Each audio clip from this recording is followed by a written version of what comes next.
تازه او ډیر زبردست خبر. ټاکنو کمیسیون ویلي د شنبې یا یک شنبې په ورځ به لومړنۍ پایلې اعلان کړو. دا چې د کمیسیون کومو غړو ویلي دي ویډیو را سره تر پایه پورې وګورئ، په ډیر څه به پوه شئ. ګرانو لیدونکو السلام علیکم. د ټاکنو کمیسیون وایي له تخنیکي پلوه دې ته چمتو دي چې شنبې یا هم د یک شنبې په ورځ د ټاکنو لومړنۍ پایلې اعلان کړي. د ټاکنو د کمیسیون مشرې هوا عالم نورستانۍ پر خپله ټویټر پاڼه لیکلې په 34 ولایتونو کې د رایو د تفتیش، بیا شمیرنې او باطلولو بهیر د نمایندانو، د څارونکو، مشاهدینو او د شکایتونو د کمیسیون د استازو په حضور کې عملاً بشپړ شو. بلخوا د ټاکنو د دارالانشا مشر حبیب الرحمن ننګ تاند ورځپاڼې ته وویل د ټاکنو د لومړنیو پایلو د اعلان لپاره کاملاً چمتووالی لري.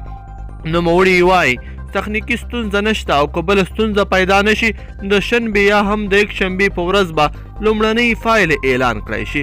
دا په داسې حال کې ده چې د ولسمشریزو ټاکنو لومړنۍ پایلې د 3 میاشتو په تېرېدو لا هم د یو لړ خنډونو له کبله نه دی اعلان شوی او 2 ځلې د اعلان نیټه ځنډول شوې ده. دا په داسې حال کې ده چې د ټاکنو نوماند عبدالله په 2 ولایتونو کې د رایو د بیا شمېرنې بهیر له خنډ سره مخامخ کړی و چې تیرو 2 ورځو مخکې اعلان وکړ چې دغو ولایتونو کې به د رایو د شمېرېدو بهیر بیا پیل شي.